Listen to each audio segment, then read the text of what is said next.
The purpose of REEF, plain and simple. It's not to be a restaurant company. It's not to be a parking lot company. It's to create the ecosystem that connects the world to your block. Strange statement, but I'll see if I can explain it to you in a different way. Amazon was a convenience company. It's an infrastructure company. It allowed you to order whatever you wanted and have it arrive in 1 to 2, or in my case, usually 5 or 6 days. Netflix is an infrastructure company. Like Amazon, it's a platform, it's a marketplace. It allows you to view whatever content that you want going to one source to get it. And movies and shows put their content on this platform for you to be able to find it. Apple is an infrastructure company. It's a platform, it's a marketplace where people produce apps to allow you to use that technology and that phone to accomplish whatever you want. We see REEF in the same way, except REEF is a proximity company.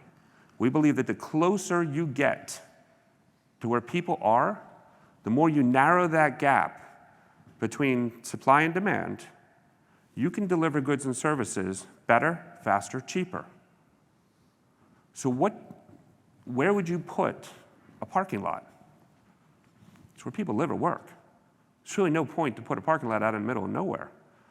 So when REEF came into this, they very quietly acquired all the parking lots in the country with the sole purpose of using that space to create a platform and a marketplace to put things on to get them as close to the consumers as you possibly can. And you know a lot of the companies that we own, you just don't know that we own them. Citizens Parking, Lanier, all of those parking companies are part of REEF. On the kitchen side, we then built kitchen vessels. We call them vessels. They're like a food truck without, I think there's a picture of one right there, 2 of them right there. They're like a food truck without an engine. There's a reason for this. And this isn't the only places we put kitchens, and I'll talk about that in a little while. We put kitchens in a format like this because they're mobile. And that becomes a really important thing for us because we've eliminated a lot of the risk that we take when we build restaurants. The most important thing we think about when we build a restaurant is location, location, location. And if you get it wrong, if you're on one side of the street as opposed to the other side of the street, it can be the difference between being wildly successful and not.